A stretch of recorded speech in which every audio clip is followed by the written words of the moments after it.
இது ஒரு உலகத்தை நடுங்க வைக்கும் தாந்திரிக கதை. இந்த கதை சக்தியின் எல்லைகள் எங்கே முடிகிறது என்பதை கேள்வி கேட்கும். காளி சக்தி ஒரு கட்டத்தில் கட்டுக்குள் இருக்காது. அந்த கட்டத்தை யாரும் கணிக்க முடியாது.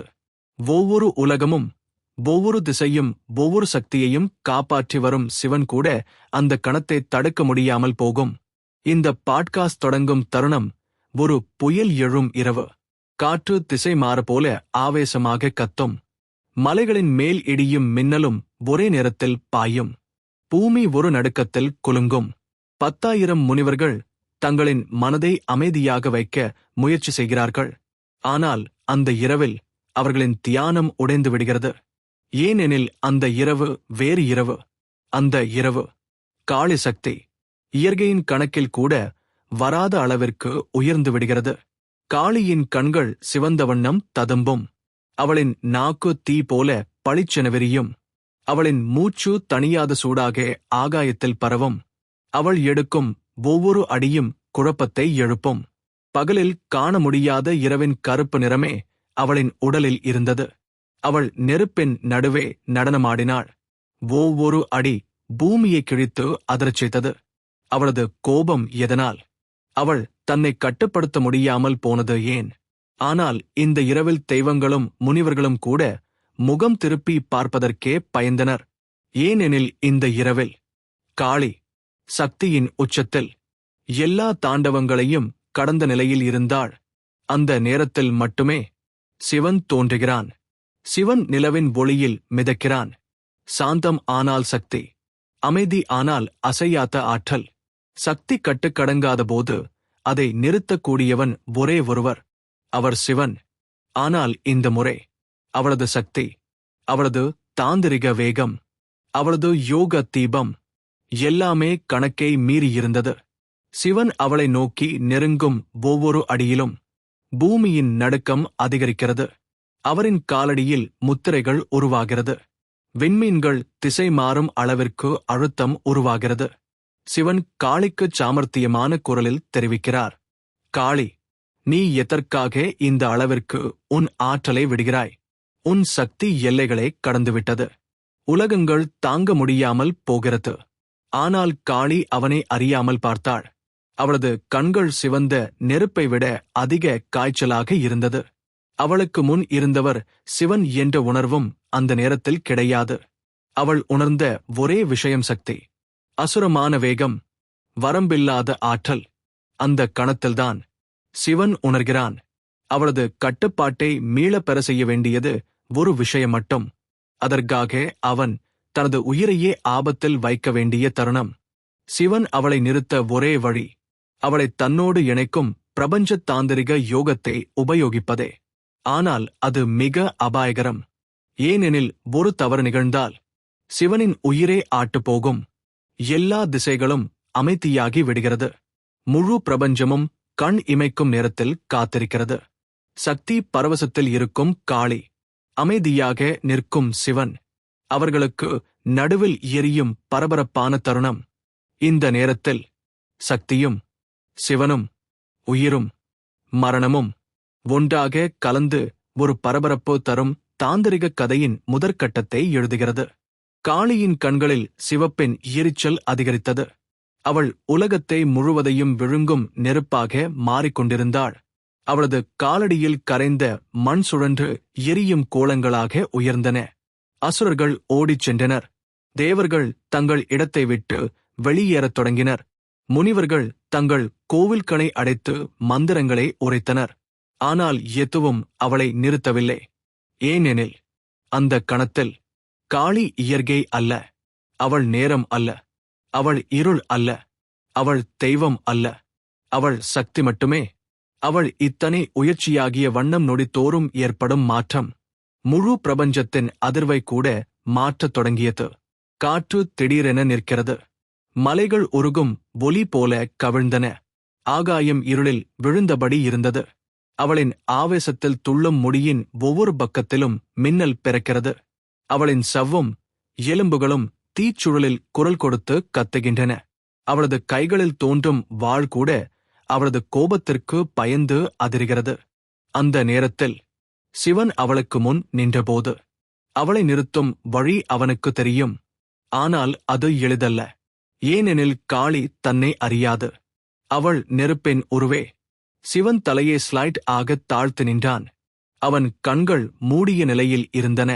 அவனது ஜடையில் இருந்த கங்கே தன்னுடைய பெருக்கை நிறுத்தி அமைதியாகினாள். எல்லா திசைகளும் தன்னுடைய மூச்சையும் கூட நிறுத்தின. ஏனெனில் இங்கே நடப்பது சக்தியையும் தாண்டி புராணங்களுக்கு புதிதான தருணங்கள். சிவன் மெதுவாக கண்களைத் திறந்தான். கண்கள் லோகத்தில் இல்லாத அமைதியே தருகின்றன.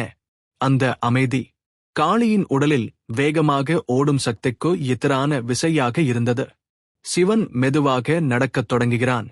ஒவ்வொரு அடியும் பிரபஞ்சத்தின் இதயத்தை குத்தியது போல அதிர்ந்தது. அவன் எடுத்த ஒவ்வொரு அடியில் காளியின் எரியும் நிலத்துக்கு மேல் பனித்துளிகள் விழுந்தன. ஆனால் அது ஒரு சின்ன செயலாக மட்டும் இருந்தது.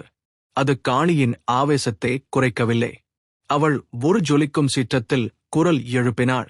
அந்த சத்தம் கோலங்களை உடைக்கும் அளவிற்கு இருந்தது. தேவர்கள் காதுகளை மூடி தாழ்ந்தனர். அசுரர்கள் தங்கள் குகைகளில் மறைந்தனர். பூமியின் உள்ளே உள்ள நாகங்களும் தங்கள் வாள்களை தலையைச் சுற்றி மடித்துக் கொண்டனர். ஆனால் சிவன் அசையாமல் நின்றான். அவளது சீற்றம் அவனைத் தாக்கவில்லை. அவன் தன் உள்ளுக்குள் ஒரு தாந்திரிக ஆற்றலை உருவாக்கிக் கொண்டிருந்தான். அவன் மந்திரங்களை உச்சரித்தான். அந்த மந்திரங்கள் காளி கூட நினைவில் கொள்ளாத மிக பழமையான சக்திகளின் மொழி. அவை விண்மீன்களுக்கு முன் தோன்றிய ஒலிகள். அவை எல்லா சாஸ்திரங்களுக்கும் மூலமான நாதங்கள். காளி அந்த ஒலியை முதலில் புரியவில்லை. ஆனால் அவள் சற்றும் குறையவில்லை. அவள் சிவனை பார்த்தபடி அவனைக் கூட அடையாளம் தெரியாத குரூர வெளிச்சத்தில் எரிந்தாள். அந்த நேரத்தில் சிவன் உணர்ந்தான். இந்த காளி அவன் அறிந்த காளி அல்ல.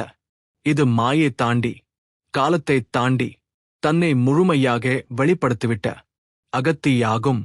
அவளை நிறுத்த, அவளை சமன் செய்ய, அவளை மீண்டும் தன்னிடமே திருப்ப சிவன் தன்னுடைய உடலையே சக்தியாக்க வேண்டிய நேரம் வந்துவிட்டது. அவன் தன் திரியுடலை விட்டு வெளியில் கிளம்பும் போல சக்தியே ஒரு வட்டமாக உருவாக்கினான். அந்த வட்டம் பிரபஞ்சத்தை கீறும் ஒளி போல மாறியது. அந்த வட்டம் காளியை நெருங்கிய தருணத்தில் காளி ஒரு கணத்தில் தட்டப்பட்டாள். அவள் தன் அடியை நிறுத்த முடியாமல் தடுமாறினாள். அவளது அடிகள் புயலின் இதயத்தில் ஒரு நெருப்பாகி வெடித்தன. பூமி அந்த இடத்தில் பிளந்தது. ஆகாயம் இரண்டாக உடைந்தது. நிலங்கள் அலை போல் மாறின. ஆனால் சிவன் அசையவில்லை. அவன் காளிக்கு அருகே நெருங்கினான். அவளை பார்த்தான். அவள் சிவந்த கண்களில் ஒரு கணம், ஒரு துளி, ஒரு புள்ளி அமைதி தெரிந்தது. ஆனால் அது போதவில்லை. அவளது ஆவேசம் மீண்டும் எழுந்தது. அவள் தனது கொடிய ஆயுதத்தை உயர்த்தினாள். அது நேராக சிவனின் மீது வருகிறது. அந்த தருணத்தில் பிரபஞ்சம் மூச்சை நிறுத்திக் கொண்டது. சிவன் திரும்ப முயலவில்லை. அவன் தன்னை பாதுகாக்க விரும்பவில்லை. ஏனெனில் இந்த தாக்குதலே அவளை மீண்டும் அடக்கக்கூடிய வழி என்று அவன் உணர்ந்தான். அவன் தன் உயிரையே அவளது சக்தியுடன் நேருக்கு நேர் இணைக்க அனுமதித்தான். காளியின் ஆயுதம் சிவனை தொட்ட அந்த நொடியிலிருந்து அடுத்தது லோகங்கள் கூட விளக்க முடியாத தருணம். காளியின் ஆயுதம் சிவனின் மார்பை தொடும் அந்த நொடியை பிரபஞ்சம் பொறுத்துக் கொள்ளவில்லை. விண்மீன்கள் ஒவ்வொன்றாக தங்களது ஒளியை அணைத்துக் கொண்டன. நட்சத்திரப் பெருங்கடல் முழுவதும் வெறுமையாக மாறியது. காற்று திசை மாறாமல் உறைந்தது. நெருப்பின் வெப்பம் கூட குளிர்ந்தது. ஒவ்வொரு உயிரும் அந்த நொடியில் திரும்பி பார்க்க முடியாமல் சற்றும் மூச்சு விடாமல் நின்றது. அந்த தாக்குதல் காளி வைத்த ஒன்றல்ல. அவளது சக்தி வைத்த ஒன்றும் அல்ல. அது அவளது உள்ளே இயங்கும், கட்டுப்பாடு இழந்த, காலத்தை மீறும், அண்டத்திற்கு தெரியாத ஒரு யோகக் குயில். அந்த சக்தி சிவனை தொடும்போது சிவன் ஒரு நடுக்கத்தில் மூழ்கினான். அவன் கண்கள் நெருப்பாக பிரகாசித்தன. அவனது உடலில் இருக்கும் எல்லா மந்திரங்களும் ஒரே நேரத்தில் உயிர் பெற்றன. அவன் நரம்புகளில் ஓடிய சக்தி அண்டத்தின் மையத்தை எரித்தது. ஆனால் அவன் ஒரே ஒரு கணத்தில் கூட பயந்து கொள்ளவில்லை. ஏனெனில் அவன் அறிந்திருந்தான், இந்த காயம் உடலுக்கானது இல்லை. இந்த காயம் அவளின் சாபத்தை அவனுக்குள் இழுக்கும் நடவடிக்கை. அவனைத் தாக்க வேண்டும் என அல்ல, அவளை மீண்டும் தன்னிடமே திருப்பி அமைதிப்படுத்த வேண்டும் எனதான் இந்த வேளை. காளி தாக்கிய பிறகு ஒரு கணம் அவள் சற்று பின் சென்றாள். அவளது கண்கள் நெருப்பில் இருந்தன. அவள் தன் கைகளில் துடிக்கும் அதிசக்தியை உணர்ந்தாள். இது அவள் அறிந்த சக்தி அல்ல. அவள் பயப்படவில்லை. ஆனால் அவள் உடலில் ஓடும் ஆற்றல். கோபம் அல்ல, இது இழப்பு, இது வெறுமை, இது ஒரு ஆழமான குரல். அவள் தன்னையும் கூட அடையாளம் காண முடியாத பரபரப்பு. அந்த பரபரப்பை சிவன் நெருங்கி பார்த்தான். அவளது கண்களை பார்த்தான். அவள் உட்கொண்டிருந்த துயரம் மட்டும் அவன் பார்த்தான். அவளது கோபத்தின் பின்னால் மறைந்த புண்ணே அவன் உணர்ந்தான். காளி தன்னை நிறுத்த முடியாமல் கைகளை உயர்த்தினாள். அவள் மீண்டும் ஒரு வெடிப்பை வெளியிட்டாள். அது சிவனின் உடலில் பட்டது. சிவனின் உடல் பின்பக்கம் குலுங்கியது. மலைகள் உதிரும் அளவிற்கு அதிர்வு பூமியில் பரவியது. கங்கை கூட தனது ஓட்டத்தை நிறுத்தி சிவனின் மேல் கண்ணீர் போல ஓடியது. ஆனால் சிவன் தன்னுடைய சிரிப்பை தடுக்கவில்லை. அவன் அவளை நேசம் கலந்த கண்களால் பார்த்தான். அந்த பார்வை அவளது உள்ளத்தில் ஒரு சிறு மாற்றத்தை ஏற்படுத்தியது. ஒரு சிறு சிதறல், ஒரு சிறு அமைதி, ஒரு சிறு துடிப்பு. ஆனால் காளியின் சக்தி இன்னும் அடக்கப்படவில்லை. அவள் எரியும் புயலாக மேலெழுந்து நடனமாடத் தொடங்கினாள். அவளது நடனம் உலகங்களில் உள்ள எல்லா தாண்டவங்களையும் மீறும். அவளது பாதம் விழும் இடம் அழியும். அவளது கைகள் அசையும் இடம் எரியும். அவளது மூச்சு செல்லும் திசை காற்றையே உடைக்கும். சிவன் அந்த நடனத்தை கண்கூடாக பார்த்து கொண்டே தன் உள்ளத்தில் உருவான ஒரு யோக சக்தியே இன்னும் உயர்த்திக் கொண்டான். அவன் உள்ளே பிரபஞ்சத்தின் மையத்தை இழுத்தபடி காளியின் சக்தியே தன்னில் இழுத்து தன்னையே எரிக்க அனுமதித்தான். அவன் உடல் மெதுவாக தீப்பிடிக்கும் போல பிரகாசித்தது. அவன் மார்பில் காளி வைத்த காயம் ஒரு கரும்புள்ளி போல உருவெடுத்து அதிலிருந்து ஒளி பீரிட்டது. அந்த ஒளி சாமர்த்தியமாக காளியின் உடலைச் சுற்றத் தொடங்கியது. காளி அதை உணர்ந்தாள். அவள் நடனத்தை நிறுத்த முடியாமல் இருந்தாலும் அந்த ஒளி அவளது கோபத்தைச் சுற்றி ஒரு வட்டத்தை உருவாக்கியது. அது அவளின் உள்ளுக்குள் ஒரு ஸ்தம்பனத்தை ஏற்படுத்தியது. அவள் தன்னுடைய ஆவேசத்தை தக்க வைத்துக் கொள்ள முடியாமல் ஒரு நொடிக்கு விழுந்தாள். அந்த விழும் தருணமே சிவன் தேவையான தருணம். அவன் அவளை தன் மடியில் விழுவதற்கு வழி கொடுத்தான். அவன் அவளைத் தழுவினான். அவளது தீயை உடலில் ஒட்டிக்கொண்டான். அவளது குரல் அவனது காதுகளில் கரைந்தது. அந்த நொடியில் காளியின் சக்தி முழுவதும் சிவனின் உடலுக்குள் நுழைந்தது. சிவனின் உடல் நடுங்கியது. அவன் நிற்க முடியாமல் குலுங்கினான். அவனது மூச்சு தீ போல வெடித்தது. அவன் கண்கள் ஒளியை இழந்தது. அவன் நிற்கும் நிலம் உடைந்து கொண்டே போனது. பிரபஞ்சம் முழுவதும் பார்த்தது. சிவன் உயிருடன் இருக்கிறானா அல்லையா? அவரது உயிர் அவளது சக்தியால் ஆட்டுப் போகிறதா இல்லையா? காளி சிவனின் மார்பில் விழுந்தபடி ஒரு நொடிக்கு அமைதியாகினாள். அவளது கண்களில் இருந்த சிவப்பு கரை மெதுவாக சாம்பல் நிறத்துக்கு மாறியது. அவளது மூச்சு சத்தம் குறைந்தது. அவள் விழுந்த நிலையை புரிந்து கொண்டாள். அவள் சிவனை பார்த்தாள். அவள் உணர்ந்தது. அவள் செய்தது. அவள் அழித்தது. அவள் தாக்கியது. அவள் உடைத்தது. அவள் எரித்தது. அவள் விழுந்து அழத் தொடங்கினாள். அவளது கண்ணீர் தீ போல இருந்தது. அந்த கண்ணீர் சிவனின் மார்பில் பட்டது. ஆனால் சிவன் கண்களைத் திறக்கவில்லை. அவள் கத்தினாள். அவள் சிவனின் பெயரை அழைத்தாள். அவள் தன்னை தட்டி இழுத்துக் கொண்டாள். அவள் தன் தலையை மண்ணில் வைத்துக்கொண்டு வெறுமனே நொறுங்கினாள். அந்த நொடியில் காளி உணர்ந்தாள். சிவனின் உயிர் அவளது கையில் இருந்தது. காளி சிவனின் மார்பில் விழுந்தபடி கத்திக் கொண்டிருந்தாள். அவளின் குரல் பூமியின் நெஞ்சை கிழிக்கும்படி இருந்தது. அவள் உணர்ந்தது. அவள் அழித்தது சாதாரணம் அல்ல. அது பிரபஞ்சத்தை தாங்கும் மூல ஆற்றல். சிவன் ஒரு தெய்வம் மட்டுமல்ல, அவன் சமநிலையின் மூச்சு. இப்போது அந்த மூச்சு நின்றது போலிருந்தது. காளியின் கண்ணீர் சிவனின் மார்பில் பட்டு கரிய வெப்பமாக ஓடியது. அதைத் தொட்ட இடம் ஒவ்வொன்றும் நெருப்பு போல எழுந்தது.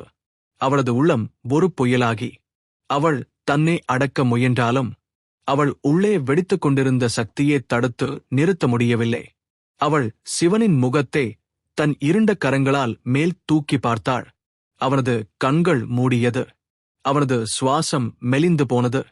அவனது உடலில் அவள் தாக்கிய சக்தியின் நிழல் இன்னும் எரிந்து கொண்டே இருந்தது. அவளுக்கு புரிந்தது. அவள் செய்த தவறு சாதாரண தவறு அல்ல. இது வரலாறை புரட்டும் தவறு. அந்த நேரத்தில் 10,000 தேவர்கள், மலர்களை இழந்தவை போல வாடிக்கொண்டிருந்த முனிவர்கள், மூத்த யோகிகள், அசுர்களின் மன்னர்கள் கூட, அவர்கள் தங்கள் குகைகளில் இருந்து தலைகளை வெளியே எடுத்து இந்த இருளின் இதயத்தை பார்ப்பதற்கு பயத்தில் இருந்தார்கள். அவர்கள் யாருமே காளியை அணுகவில்லை. ஏனெனில் அவள் இப்போது தெய்வம் அல்ல. அவள் துயரத்தின் உருவாக மாறியிருந்தாள். அவள் அழுகை சக்தியே பூமியில் சிந்திக் கொண்டிருந்தாள். அந்த அழுகை மனிதர்களின் கண்ணீர் அல்ல. அது பிரபஞ்சத்தின் ஓட்டத்தை மாற்றும் கரம் போல கரை நிறைந்த சக்தி. அவள் ஒவ்வொரு கண்ணீரும் பூமியை தொட்ட தருணத்தில் கரைந்த சாம்பல் கல்லாகி கடினமான குண்டுகளாக மாறின. அவை உருண்டு கீழே சென்றபடி புதிய இருட்டை உருவாக்கின. காளி கத்தினாள். அவள் தன் முடியை இரு கைகளாலும் இழுத்தாள். அவளது உடம்பில் விரிந்திருந்த யோகம் கூர்மையான பனிக்கட்டி போல உடைந்து விழுந்தது. அவளின் சக்தி கட்டுப்பாட்டை இழந்து மீண்டும் பரவ ஆரம்பித்தது. அந்த நேரத்தில் தேவர்கள் நடுங்கினர். முனிவர்கள் மந்திரங்களை உச்சரித்தனர். அசுரர்கள் தங்கள் குகைகளை அடைத்தனர். ஏனெனில் காளி 2ஆம் முறையாக வெடிக்கும்போது அதை நிறுத்த யாருடனும் சக்தி இல்லை. சிவன் மட்டுமே அவளை நிறுத்த முடியும். ஆனால் சிவன் இப்போது அவளின் மடியில் படுத்திருக்கிறார். அவளது சக்தியால் நொறுங்கிய நிலையில் காளி 2ஆம் முறை எழ ஆரம்பித்தாள். அவளது உடல் புயலின் காற்றைப் போல நடுங்கத் தொடங்கியது. அவளது நரம்புகள் கருப்பு மின்னல்களை உருவாக்கின. அவளது வாயில் இருந்து வரும் மூச்சு தீயின் சத்தத்தைப் போல இருந்தது. அவள் என்ன செய்யப் போகிறாளோ என்று பிரபஞ்சமே பயத்தில் இருந்தது. அவள் தன் இரு கரங்களையும் விரித்தாள். அவள் கண்களை திறந்தாள். அந்த கண்கள் இப்போது கோபம் அல்ல, இப்போது சிவப்பு அல்ல, அவை முழு கருமை. அவளின் விழிகளில் ஒளியே இல்லை. அந்த இருள் சக்தியல்ல, அது துயரம் வடிந்த ஆவேசம். அவள் எழுவதை பார்த்த அனைத்து திசைகளும் சத்தம் செய்யத் தவறின. அந்த அளவு அவள் வெறும் எழுவதே பிரபஞ்சம் முழுவதையும் பதற வைத்தது. அவள் மீண்டும் சக்தியை வெளியிடப் போகும் அந்த நொடியே ஒரு மிக மெதுவான, மிக ஆழமான, மிக மென்மையான, மிக உயிரின் ஒலி போன்ற ஓசை காளியின் காதுகளில் மெல்லத் தொட்டது. அந்த ஒலி ஒரு தண்டவின் ஒலி அல்ல, ஒரு மணி சத்தம் அல்ல, ஒரு மந்திரம் அல்ல. அது ஒரு மூச்சு, சிவனின் மூச்சு. காளி நடுங்கினாள். அவள் உயர்த்திய கைகள் காற்றில் உறைந்தன. அவள் தன் தலை கீழே சாய்த்தாள். அவள் சிவனின் மார்பில் இருந்த ஒளியை பார்த்தாள். அது மிக சிறியதாய் இருந்தாலும் அது அவளை முழுவதையும் சிரம் முதல் பாதம் வரை நிலை குலையச் செய்தது. அதுவே சிவன் உயிருடன் இருப்பதற்கான அடையாளம். அந்த ஒலியை கேட்டபோது காளியின் உள்ளே இயங்கும் புயல் உடைந்து விழுந்தது. அவளது கண்களில் மீண்டும் சிவப்பு வெளிச்சம் திரும்பியது. அவள் நடுங்கினாள். அவள் தன் சக்தியை முற்றிலும் நிறுத்த முடியவில்லை. ஆனால் அவள் எழுப்பிய 2ஆம் வெடிப்பு அந்த மூச்சை கேட்டதும் உடனே மங்கியது. சிவன் இன்னும் கண்ணை திறக்கவில்லை. ஆனால் அவன் மூச்சு மெதுவாக ஓடியது. காளி கீழே விழுந்தாள். அவள் தன் நெற்றியை சிவனின் மார்பில் வைத்து அழுத்தாள். எரியும் கண்ணீர் மீண்டும் பட்டது. இந்த முறை அது தீயாக மாறவில்லை. மாறாக அது அவனது காயத்தை தணிக்கும் சாமர்த்தியமான தெய்வீக துளிகளாக மாறியது. அந்த கண்ணீர் சிவனின் உடலில் படிய அவனது உடலில் இருந்த கருப்பு நிழல்கள் குறையத் தொடங்கின. அதை பார்த்த காளியின் உள்ளத்தில் ஒரு புதிய உணர்வு வந்தது. அவள் சிவனைக் கொல்லவில்லை, ஆனால் அவனது ஆற்றலை நொறுக்கியிருந்தாள். அவனை திரும்ப உயிராக்க அவளது சக்தி மட்டும் போதாது. அவள் உள்ளே இருந்த அந்த இருளை அவனுக்கு கொடுக்காமல் அவளை திரும்ப மாற்றும் வழி தேவை. அன்று ஒரு புதிய கேள்வி அவளது உள்ளத்தை கிழித்தது. சிவனை மீண்டும் உயிராக்க சக்தியை பயன்படுத்த வேண்டுமா அல்லது உணர்ச்சியை பயன்படுத்த வேண்டுமா? அது காளிக்கே தெரியாத கேள்வி. காளி சிவனின் மார்பில் முகத்தை வைத்தபடி அழுதாள். அவளது முட்கள் நிறைந்த மூச்சு, அவள் வெளியிட்ட இருண்ட சக்தி, அவள் தவறாகச் செய்த தாக்குதல், அவள் விதித்த காயம், இவை அனைத்தும் அவளது உள்ளத்தை பிளந்து கொண்டிருந்தன. சிவன் சிறிது மட்டுமே மூச்சு விடுகிறான். அந்த மூச்சு ஒரு குழந்தை ஊசலாடும்போது வரும் மெலிந்த சத்தம் போல நொடிக்கு நொடி குறைந்து கொண்டே இருந்தது. காளி உணர்ந்தாள். அவனது உயிர் திரும்பவும் கைகளில் இருந்து வழியும் மாதிரி. அவள் பயத்தில் நடுங்கினாள். தேவர்கள் உயரத்தில் திரண்டு, மரங்களின் தன்மையும் மாறி, காட்டின் இதயம் வெறும் சிதைந்தது. ஏன் என்றால், இந்த உலகில் ஒரே ஒரு சமநிலை இருந்தது. சக்தி, அதன் எதிரான அமைதி. அவை இரண்டும் சேர்ந்தது சிவன் காளி. அதில் ஒன்று உடைந்துவிட்டால் மற்றது எரியும். எரிந்தால் உலகம் கிழியும். பிரபஞ்சம் இதை உணர்ந்து பயத்தில் நடுங்கிக் கொண்டிருந்தது.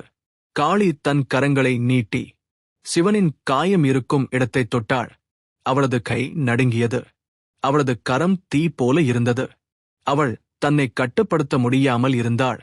அவள் தன் கையை கீழே இழுக்கும்போது அவள் சொன்னது, சக்தி அல்ல, மந்திரம் அல்ல, தெய்வத்துக்கு உரியதல்ல, ஓர் உயிரின் அழுகை மட்டும்.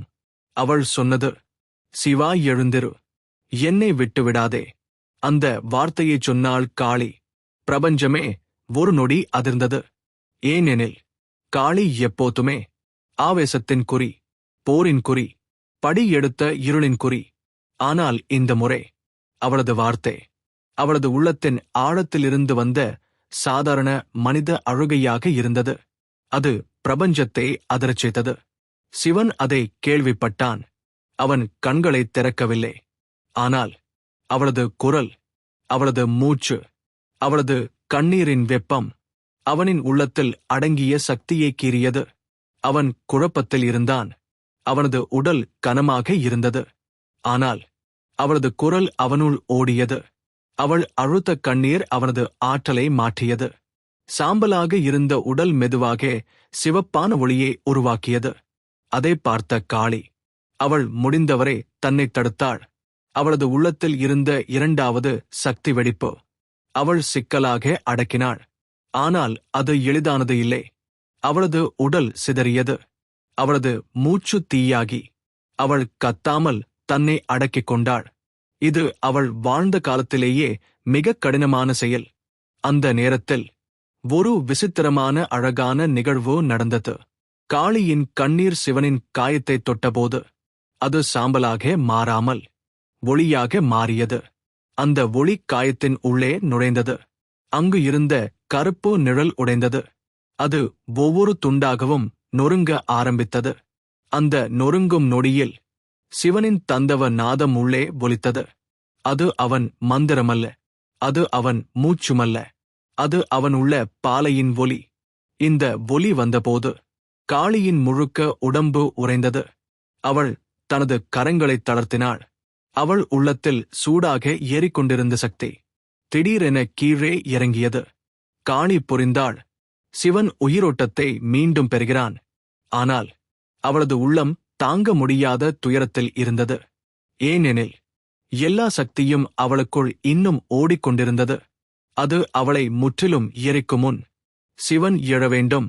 அந்த நிமிடத்தில் அவள் தன் நெற்றியை சிவனின் நெற்றியில் வைத்தாள்.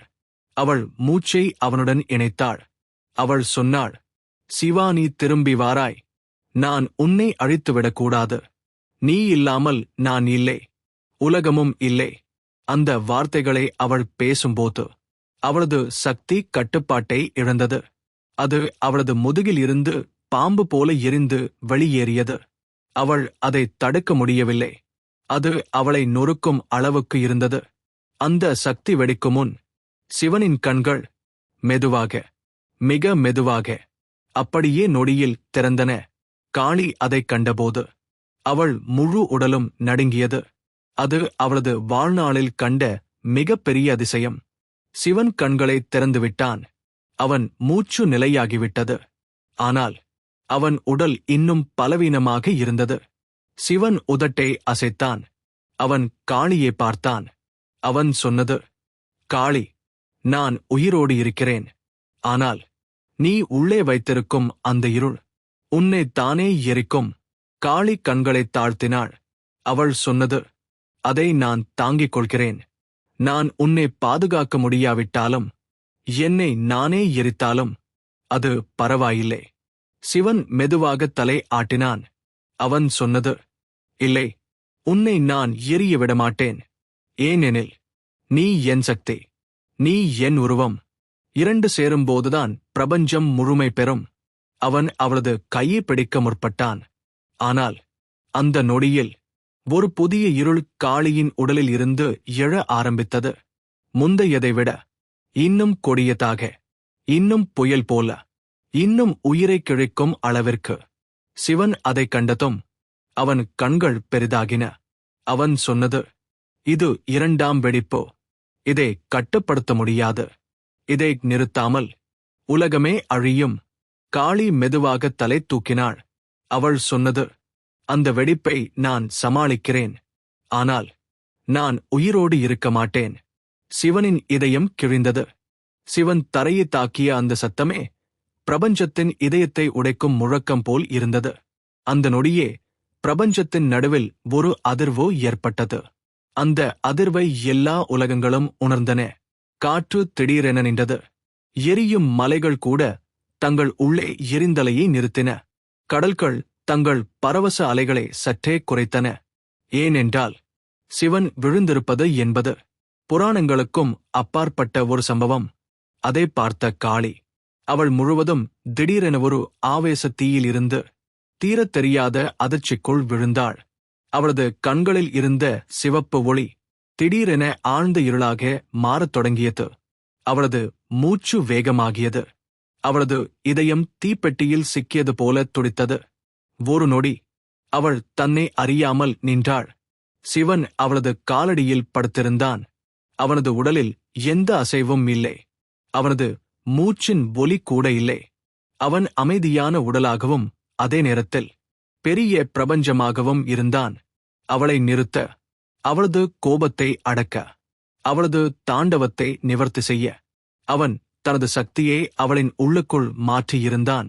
ஆனால் காளிக்கு அது தெரியவில்லை. அவள் அந்த நொடி அவளது ஆட்சி திடீரென நின்றது போல உணர்ந்தாள். அவள் தன்னுடைய நெஞ்சின் மத்தியில் ஒரு காயத்தை உணர்ந்தாள். அவள் முதலில் போர் செய்கிற வீராங்கனை போல நின்றாள். பின்னர் திடீரென அவளது கால் நடுங்கியது. அவள் முன்னே படியெடுத்தாள். ஆனால் அந்த அடியில் தீ இல்லை, புயல் இல்லை, வேகமான நடனம் இல்லை. ஒரு துடிப்பு மட்டும் இருந்தது. சிவனின் மீது விழுந்த துடிப்பு. தேவர்கள் தூரத்தில் இருந்து பார்த்தனர். அவர்கள் பயத்தில் இருந்தாலும் இந்த காட்சியை புரிந்து கொள்ள முடியவில்லை. அவர்கள் இதுவரை பார்த்த காளி அழிக்க மட்டும் பிறந்த சக்தி. ஆனால் இந்த காளி இப்போது அதிர்ச்சியில், உயிர்கொல்லியின் ஆவேசத்திலிருந்து உயிர்காத்தலின் துயரத்திற்கு மாறும் பெண். காளி மெதுவாக சிவனின் உடலுக்கு பக்கத்தில் மண்டியிட்டு அமர்ந்தாள். அவளது நெஞ்சில் ஒரு சிதறிய பெருவலிமை இருந்தது. அவளது விரல்கள் நடுங்கின. அவள் சிவனின் முகத்தை நோக்கி கையை நீட்டினாள். அவனது குளிர்ந்த தோலில் அவள் விரல் தொட்ட அந்த நொடி அவள் உள்ளே ஏதோ உடைந்தது. அவள் முழக்கமில்லாமல், அழுகையில்லாமல், ஆவேசமில்லாமல் ஒரு ஆழ்ந்த நிசப்தத்தில் மூழ்கினாள். அந்த நிசப்தம் பிரபஞ்சத்தில் கேட்ட முதல் நிசப்தமாக இருந்தது. ஏனென்றால் முன்பு எரியும் தீயாக மின்னிய அவளது உடல் இப்போது ஒரு குளிர்ந்த நில ஒளியாக மாறத் தொடங்கியது. அவள் மெதுவாக சிவனின் மார்பில் கை வைத்தாள். அவள் கண்களை மூடினாள்.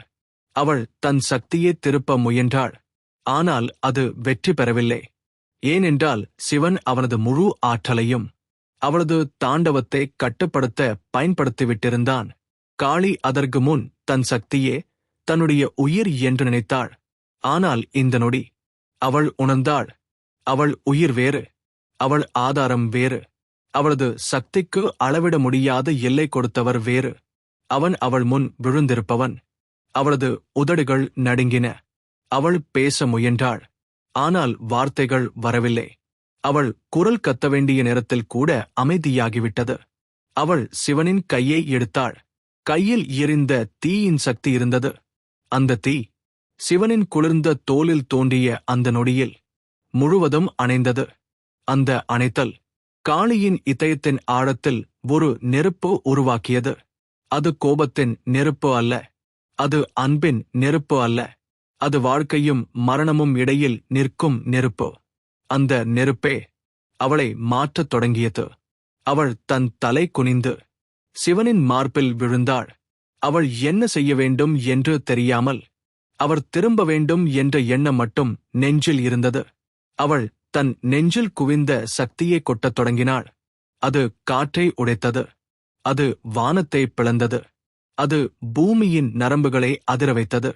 ஆனால் சிவன் அசையவில்லை. காளி அவன் கையை பிடித்து அழுத்தாள். அவள் கண்ணீரில் தீ இருந்தது. அந்த தீ சிவனின் உடலில் விழுந்தது. அது பிரபஞ்சத்தை எரிக்கும் தீ. ஆனால் அவன் உடலில் எந்த மாற்றமும் இல்லை. காளி நிமிடங்களில் தாண்டவ அசுரி போல இருந்து உடைந்த குழந்தையாக மாறினாள். அவள் அதன் மார்பில் தலை வைத்து ஏங்கினாள். அந்த ஏக்கம் பிரபஞ்சத்தின் ரீதியை புரட்டும் சக்தியாக இருந்தது. அந்த நொடி பிரபஞ்சம், சக்தி, தேவம் அனைத்தும் நிற்கும் அளவுக்கு பெரிய உணர்வு. காளியின் உள்ளம் இப்போது முழுவதும் ஒரு கேள்வியால் நிரம்பியது. அவன் ஏன் விழுந்தான்?